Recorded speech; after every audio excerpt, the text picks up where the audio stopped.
venimos a presentarles este libro llamado Genocidio Guaraní.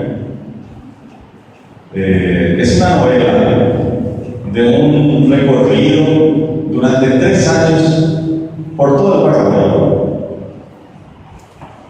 o por lo menos lo que queda de nuestro país.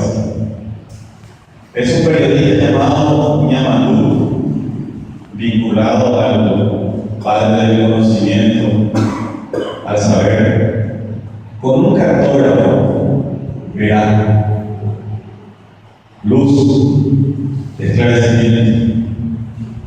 Ellos recorren toda la frontera en busca del Marañón que buscaron nuestros abuelos y los abuelos de nuestros abuelos. Pero, ¿qué encontraron?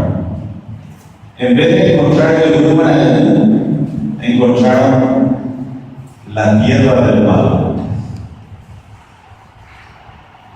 Eso que nos pintan en las escuelas y los colegios con aquel mapita que le muestran a los niños, ya no existe. Toda nuestra geografía aparte, hoy van a encontrar en este libro, con su geografía mutilada, invadida, con sus territorios en donde alguna vez fue una colonia paraguaya, hoy ya es una colonia extranjera o una colonia brasileña. Decía el escritor, historiador brasileño Chiavenado, decía, Paraguay fue. Hoy Paraguay no es república, es colonia. Decía él que ya no es un país, es una chacra brasileña, es una facenda. Y nos dice un brasileño, miren que nos pone un historiador paraguayo. Muchos de nuestros historiadores nos siguen pintando un país inexistente como en tiempos de la otra era de las dictatoriales. Y ni fue posible que en nuestro bicentenario podamos reconstruir nuestra historia real y nuestra geografía real.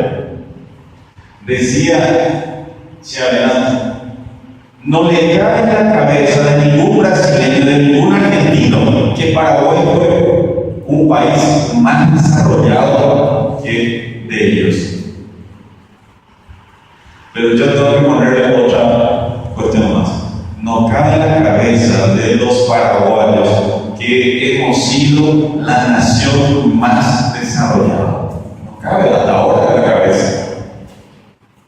Como si fuéramos siempre este país raquítico, este país sin raíces, este país dependiente. No. Nosotros hemos tenido en nuestra América, hemos sido la nación más desarrollada, la potencia sudamericana. Y eso no se enseña en las escuelas y colegios. Solo